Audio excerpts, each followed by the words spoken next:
नमस्कार दोस्तों, मैं आशा करती हूँ कि आप सभी अच्छे होंगे। तो देखिए, आज हम पढ़ रहे हैं जो एनसीईआरटी की जो बुक है, हिंदी की दूरवा क्लास 7 की है। इसमें एक चैप्टर है गारो। तो गारो के बारे में बताते हैं, क्या है गारो। गारो एक जनजाति है।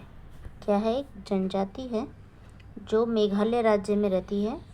इस जनजाति के बारे में ही इस लेसन में बताया गया है कि वो लोग कैसे आए, कैसे उनका गारो नाम पड़ा और किस तरीके से वो जनजाति है और किस तरीके से वो लोकप्रिय हुई। तो आइए हम गारो जनजाति के बारे में पढ़ते हैं। देखिए क्या है। मेघालय राज्य की एक प्रमुख जनजाति है और जनजाति का नाम होता है, वो है गारो।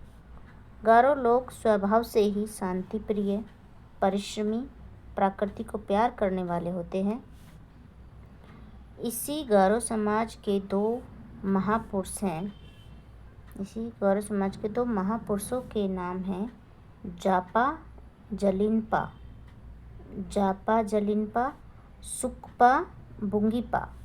गारो समाज मतलब ये दो प्रमुख सदस्य हैं जिनके नाम हैं ये जापा जलिनपा और सुकपा पुंगीपा। गारो समाज इन दो महापुरुषों को बड़ी ही श्रद्धा से याद करता है। मतलब जो गारो जनजाति है वो इन दोनों महापुरुषों को बहुत ही श्रद्धा से याद करती है। ठीक है।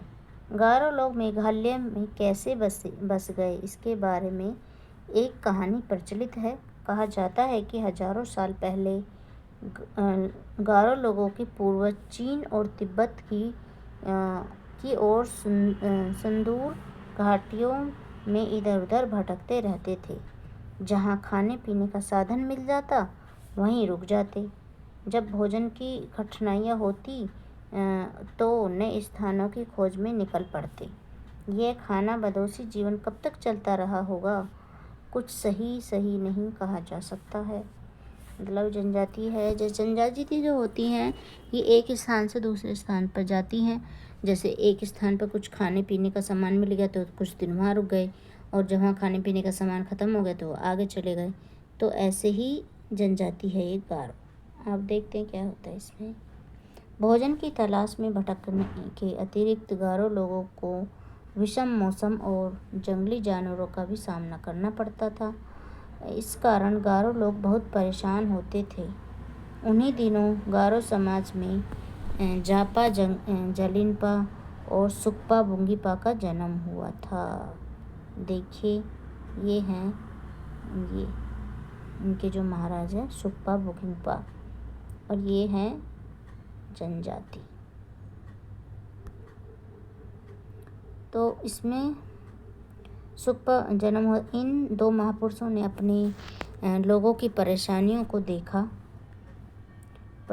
को देखा और समझा। दोनों ने गारो लोगों को उस विषम परिस्थिति से निकलकर कहीं अच्छे स्थान पर ले जाने का फैसला किया। दोनों महापुरुषों ने गारो लोगों को एकत्रित किया। उन्होंने बताया कि वे उन्हें एक सुंदर स्थान पर ले जाएंगे। गारो लोग उनका बहुत सम्मान करते थे। सभी लोगों ने उनकी बात मान ली और कहा जाता है कि जलिनपा और बुंगीपा इतने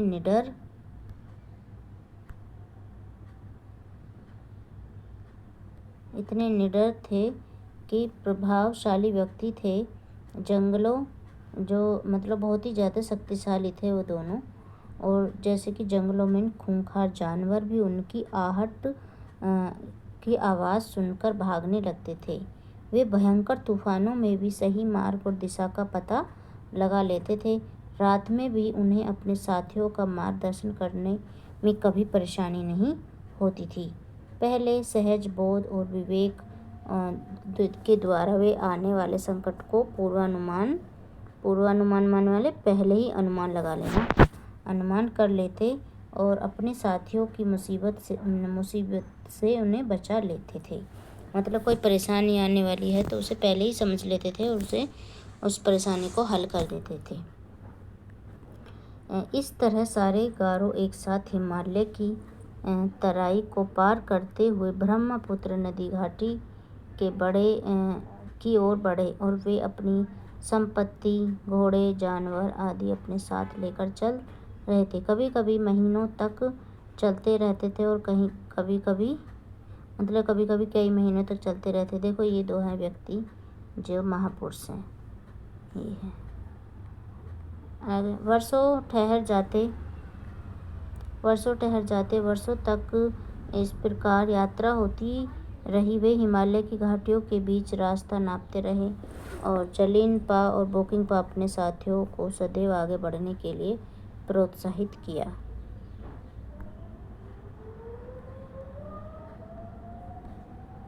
कई वर्षों की कठिन यात्रा के बाद गारो लोग असम के मैदानी जंगलों में जा पहुँचे। कहा जाता है कि उनका पहला पड़ाव कूचबिहार के वन में हुआ।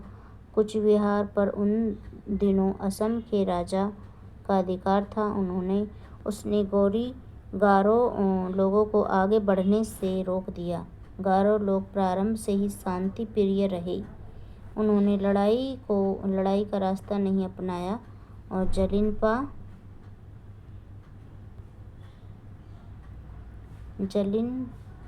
जलिनपा बोकिंगपा असम के राजा से बातचीत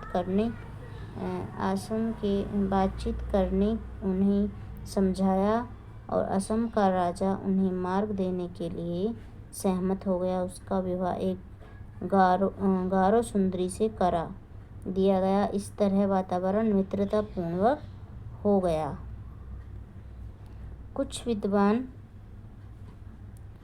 विद्वानों का अनुमान है कि घटना लगभग प्रथम सदी ईसा पूर्व की है और आज कूचबिहार इलाका पश्चिम बंगाल राज्य में पड़ता है।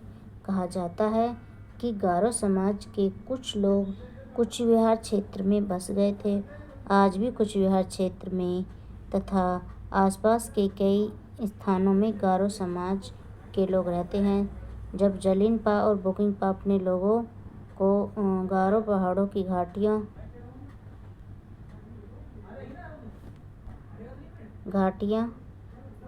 और चलने की सलाह दी तो यह घाटी बहुत ही सुंदर थी। यहाँ पहाड़ी झरने और जंगली फूल, फल, जड़ी बूटियाँ, पशु पक्षी वातावरण अधिक आकर्षक बना रहे थे। जमीन भी बहुत उपजाऊ थी। इस कारण उन्होंने वहीं बसने का फैसला किया। आज वह क्षेत्र गारो समाज का मूल निवास स्थान बन गया। गारो लोग इस क्षेत्र को अपनी पवित्र भूमि मानते हैं। गारो लोग प्रारंभ से ही प्रकृति के विभिन्न प्रकार के संसाधनों